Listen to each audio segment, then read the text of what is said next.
De volta ao nosso estudo, hoje lição de número 16, falando sobre a peregrinação no deserto, quando o êxodo já aconteceu, o povo já saiu do Egito, agora ele está em peregrinação rumo à terra da promessa, e Deus agora no capítulo 19, do verso 1 a 25, e do capítulo 20, do verso 18 a 20, nós vamos ver Deus se revelando ali na cordilheira do Sinai, junto ao Monte Horebe, o qual nós conhecemos como Monte Sinai ou o Monte do Senhor. Nós já vimos em vídeos anteriores, em aulas anteriores, que os capítulos 19 até o 24 constituem o coração do livro do Êxodo, cujo assunto que nós temos é a aliança que Deus fez com Israel. Êxodo 19, 1 até capítulo 20, verso 21, tem sido chamado de a grande e mais sublime parte do livro de Êxodo, contando toda a história do povo de Israel até aqui então. A conexão entre a história do Sinai e aquele êxodo que aconteceu lá do Egito, na saída desse povo, é bastante tênue. Êxodo 19, verso 1, eu gostaria de ler antes de falar sobre esse assunto. Ele diz assim: no terceiro mês da saída dos filhos de Israel da terra do Egito, no primeiro dia desse mês, vieram ao deserto do Sinai. Êxodo 19:1 aqui nos apresenta então o início de uma nova fase na história. Não mais aquele povo escravo, não mais aquele povo que chegou no Egito e depois se tornou um grande povo e foi escravizado. Mas agora uma nova fase da história que nós vemos no livro relatado aqui. E nele os acontecimentos dos sinais então se realizam, principalmente dizendo aqui, já dando o sinal, no primeiro dia deste mês, vieram do deserto, no terceiro mês, na saída dos filhos de Israel. Terceiro mês, ou no calendário do Velho Testamento, seria na terceira lua nova, ou terceiro mês, 7 semanas depois, então, de ter se realizado o êxodo, quando eles atravessaram o mar e se tornaram um povo liberto. Vale a pena lembrar aqui que, mais uma vez, aquele ditado rabínico que nós já vimos em momentos anteriores, que na Torá, ou na lei de Deus, ou nos 5 primeiros livros da Bíblia, no Pentateuco, não existe antes e depois. O que tem de mais importância é a instrução divina que é dado no livro, não a cronologia dos fatos. Quanto ao local, então, dos acontecimentos, nada sabemos com certeza. Sabemos que está, assim, na cordilheira do Sinai, no Monte Horebe, ou no Monte do Senhor, ou aquilo que conhecemos como Monte Sinai. Apenas isso sabemos. Mas na história do livro, o que nós precisamos olhar é como Deus se faz revelar na vida do seu povo e se faz revelar a nós também. Até agora, então, o atributo, ou a forma que Deus se faz revelar, seu atributo, na vida humana, que tem mais ênfase até aqui é a graça. Nós vemos isso na história desse povo, desde que eles chegam até o Egito, e mesmo esse povo escravizado, diante do juízo de Deus sobre a terra do Egito, nós temos ali o atributo da graça de Deus presente, principalmente na vida desse povo. O Senhor os libertou do Egito e os conduziu aonde? Até o deserto, rumo então à cordilheira do Sinai, ou Monte Horebe, ou Monte Sinai, ou Monte do Senhor. E no monte nós vamos ver agora a revelação divina numa intensidade muito maior. Israel vai ter que aprender que o Senhor agora é totalmente distinto, separado do pecado, longe das impurezas e até mesmo separado da sua criação. Israel tem que entender esse Deus dessa forma, e Deus se faz mostrar dessa forma. O povo precisa saber então o quê? De mais um atributo de Deus, não apenas a sua graça, mas a sua santidade. Deus é santo. E onde ele se manifesta onde ele se manifesta a sua presença, então deve ser um local sagrado, um local santificado. Nós vemos isso já lá em Êxodo, no capítulo 3, verso 5, na questão de quando Moisés sobe ao monte, e ali ele vê então a sarça ardente, né, e com a sarça ardendo, o pedido ali de Deus para a vida de Moisés é: tira as sandálias porque o lugar onde você está é santo. O lugar é santo? Não, a presença de Deus nesse lugar se faz santo aquele momento diante dos fatos que vão acontecer. E assim é que o povo também ali, né, no pé do monte, vai ter que entender e aprender, né, sobre esse atributo de Deus agora, né, não somente um Deus gracioso, mas um Deus santo. Né. Outros atributos de Deus vão ser revelados também no Sinai. Por isso que nós temos que olhar para todo o contexto ali naquele momento. Os limites marcados, as advertências que estavam visando o próprio bem do povo. O porquê de tudo aquilo? No capítulo 19 de Êxodo, verso 12, verso 13, do verso 21 a 24, né? Os limites, né? As advertências. Né? Também nós vamos ver aqui a aliança que Israel deveria então guardar, que está em Êxodo 19, verso 5. Assim, então, Deus está também fazendo o quê? Mostrando a sua santidade, quando também Moisés se torna um mediador, né, entre o povo e Deus, entre Deus e esse povo. Capítulo 20, verso 19. O fato é que o Senhor está cumprindo as suas promessas que ele deixou claro lá em Êxodo 3, verso 12, em relação a ele libertar esse povo. E a revelação, então, no Sinai mostra um tanto, então, agora, não só a graça, mas também a santidade de Deus. Mas o que se destaca mais aqui é o fato de Deus ser santo, de Deus ser inacessível aos homens. Por quê? Porque havia os outros deuses diante dos outros povos e que Israel ia ter contato com toda essa religiosidade. Entre outros deuses, o que nós vemos? Uma relação direta com os homens, mas com os homens mais importantes. Esses deuses tinham, né, de certa forma, como era anunciado dentro da idolatria desses povos. E eles são identificados, esses deuses, como coisas criadas. Né? Eles são identificados como trovões, como relâmpago, né, como coisas criadas, sol, lua, estrela. Né? Assim, então, Israel precisa saber o quê? Ele tem que saber que todo homem e todos os fenômenos naturais são apenas criaturas de Deus, foram criadas por Deus, sendo Deus, então, distinto, separado de todos eles. Nós já vemos isso a partir de Gênesis capítulo 1, verso 14 a 18, no relato da criação. Primeira Reis, depois você pode parar e dar uma olhada, analisada. No capítulo 19, verso 11, verso 12, vem destacar isso daí, que Deus é separado, Deus é distinto de toda a sua criação, de todas as criaturas. Então, aqui nós vemos o quê?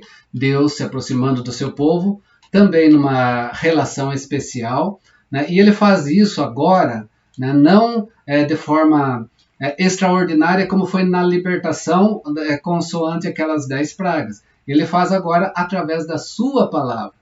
Então ele fala ao povo, né, aquilo que eu falei para você ver em 1 Reis 19, verso 13, ele fala. E o povo tem que fazer o que agora? Não apenas ver os fenômenos acontecendo como eles viram, né, nas 10 pragas, mas o povo tem que atender à voz de Deus. Né? Capítulo 19, versos 5 e 6 diz assim: Agora, pois, se diligentemente ouvirdes a minha voz e guardardes a minha aliança, então sereis a minha propriedade particular dentre todos os povos, porque toda a terra é minha. Vós me sereis reino de sacerdotes, nação santa. São estas palavras que falarás aos filhos de Israel. Deus falando então para Moisés transmitir isso ao seu povo. Aquilo que Pedro vai estar falando, nós como igreja que somos também. Tá? Mas os israelitas, então, o que acontece? Se olharmos no relato do capítulo 19, no capítulo 20, né, os israelitas, eles, ouvindo a voz de Deus, eles ficam temerosos, eles ficam com medo e se afastam, né, daquele momento. Né, e pedem, então, para que Moisés vá, né, em lugar deles, temendo que eles pudessem, né, serem mortos ali naquele lugar. Se a própria criação treme, se a própria criação fumega diante dele, diante de Deus, e é isso que levou os israelitas a temerem quando Deus começou a falar, né, os mandamentos, né, todo o que aconteceu naquele momento, né, e a própria a criação naquele momento também se faz presente. Se a própria criação treme, fumega diante deles, quem desejaria ouvir a voz de Deus? Então aqui vemos que a aproximação do homem diante de Deus exige coisas na vida desse homem, né? Aquilo que deveria ser notado entre o povo de Deus presente hoje, né? Quando esse povo se aproxima em congregação solene na presença de Deus, diante da casa de Deus, deveria ter uma preparação bem rigorosa, não ser da forma que hoje está, como se fosse a um clube, como se fosse a qualquer outro lugar, ou de forma mais displicente do que estar, né, em algum outro lugar. O que nós vemos aqui é diferente. A aproximação do homem diante de Deus exige uma preparação rigorosa da parte do homem, e muito mais rigorosa ainda do que Moisés pensava ser necessário. Olha os versos 21 a 24, o que diz. E o Senhor disse a Moisés: desce, adverte o povo que não traspasse o limite até o Senhor, para vê-lo, a fim de muitos deles não perecerem. Também os sacerdotes que se chegam ao Senhor, se não se consagrar, para que o Senhor, se hão de consagrar para que o Senhor não os fira. Então disse Moisés ao Senhor: o povo não poderá subir ao monte Sinai, porque tu os advertiste, dizendo: marcai limites ao redor do monte e consagra-o. Replicou o Senhor: vai, desce, depois subirás tu e Arão contigo. Os sacerdotes, porém, e o povo não transpasse os limites para subir ao Senhor, para que não os fira. Desceu, pois, Moisés ao povo e lhe disse tudo, né? Então nós vemos aqui que Deus exige algo, né, para estar diante da sua presença, onde está a sua presença de forma solene. O santo Deus, e aí entra o atributo de Deus, falará ao povo, né? Israel já havia visto os seus grandes feitos quando no atributo da sua graça. Agora deveria ouvir a sua voz, né? É o que está no verso 4 e verso 5 do nosso texto. Tendo visto o que fiz aos egípcios, como levei sobre asas de água e vos cheguei aqui, agora, pois, diligentemente, ouvirdes a minha voz e guardardes a minha aliança, então sereis minha propriedade peculiar dentre todos os povos, porque toda a terra é minha. Enquanto o povo estaria, então, acampado ao pé do Monte Santo, né, eles ouviriam, né, a voz de Deus. Israel deveria atentar para a voz de Deus, para a sua palavra. Mas Deus falaria diretamente, não ao povo, mas a Moisés. Verso 9. Disse o Senhor a Moisés: eis que virei a ti numa nuvem escura, para que o povo ouça quando eu falar contigo, e para que também creiam sempre em ti, porque Moisés tinha anunciado as palavras do seu povo ao Senhor. Então o que nós temos aqui? Deus falaria diretamente a Moisés, enquanto o povo estaria acampado ao pé do Monte Santo. Havia limite para o povo, havia local para estar o escolhido de Deus ali que transmitiria a voz de Deus, né? E havia ali a presença de Deus, então, o Shekinah de Deus, o Deus falando, né, através então desse momento, falando ao seu servo, que transmitiria então essa mensagem, né, a todo o povo. Assim então, entre Moisés e o povo nós temos um contraste, né, onde Moisés também é separado do resto do povo, né?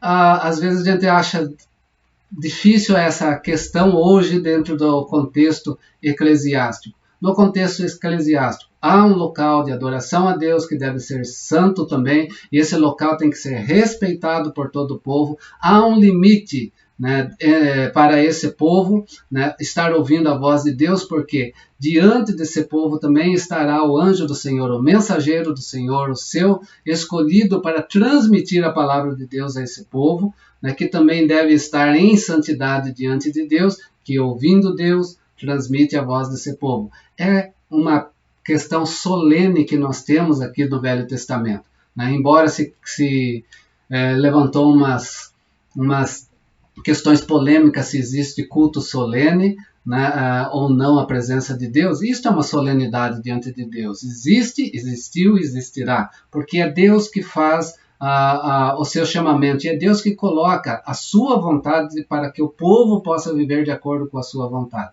Então, entre Moisés e o povo também vemos esse contraste. Moisés é separado também do resto do povo. E Deus fala com Moisés para que o povo ouça. E que o povo faça o quê? Creia em Deus, mas creia também em Moisés, conforme nós vimos aqui no verso de número 9. Né? Para que nisso Moisés ocupe então o quê? Um ofício especial diante desse povo. Moisés é o mediador daquilo que Deus quer falar a esse povo, né? E somente ao mediador que Deus vai falar, né? Pode ir lá em Êxodo 33, mais para frente, no capítulo 17 a 23, você vai ver isso. Em Êxodo 34 também, verso 35, e Deuteronômio 34, verso 10. Pode olhar essa questão de como Deus age para falar no meio do seu povo, através do seu mediador Moisés, que traz essa palavra à vida do povo. Então, o mediador é o quê? Olhando para este contexto, né, e trazendo para os nossos dias, o mediador é um porta-voz de Deus ao seu povo, assim como foram os profetas depois no momento profético. Lembrando que Moisés foi o primeiro profeta, né? Mas também esse mediador é o quê? Ele representa também o povo perante Deus, né? Por que é necessário esse mediador? Porque Deus é santo. Está lá no capítulo 20, o verso de número 20, se atentarmos para isso. Respondeu Moisés ao povo: não temais, Deus veio para vos provar e para que o seu temor esteja diante de vós, a fim de que não pequeis, né? Porque Deus é santo, né? E ele veio para trazer então uma prova desse povo diante da sua santidade.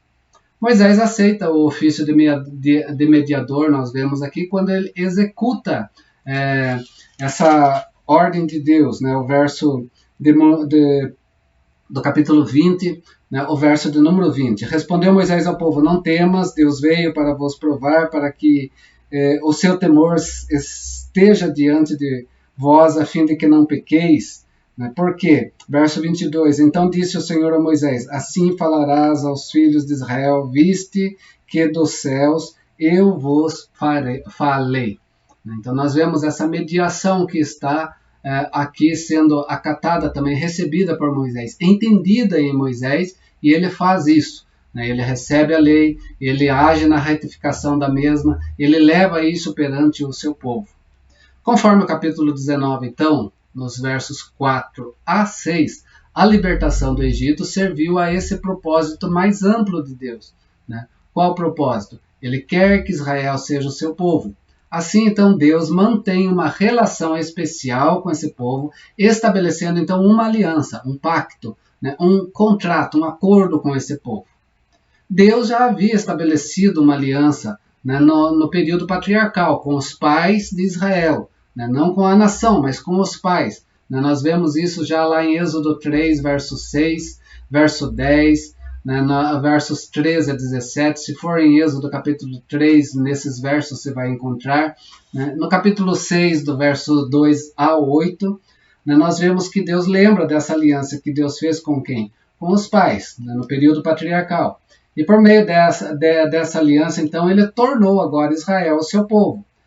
Que periodicamente esse povo, por ser um povo que vai transgredir a lei de Deus, né, esse povo é duro, né, na sua vida perante o Deus que é santo, esse povo vai renovar essa aliança diante do Senhor no Velho Testamento em vários momentos. Né? Nós vemos um momento que é bem conhecido nosso, é quando esse povo toma a terra da promessa na sua inteireza sobre si. Josué chama esse povo, capítulo 24, né, e traz essa aliança com Deus a partir do verso 2, onde ele diz: eu e minha casa serviremos ao Senhor, e agora vocês escolham quem vocês querem servir. Esse tipo de renovação de aliança, então, que nós vemos acontecer na vida desse povo no Velho Testamento. No Novo Testamento nós vamos ter Jesus Cristo, e a partir de Jesus Cristo uma só aliança que não se renova mais.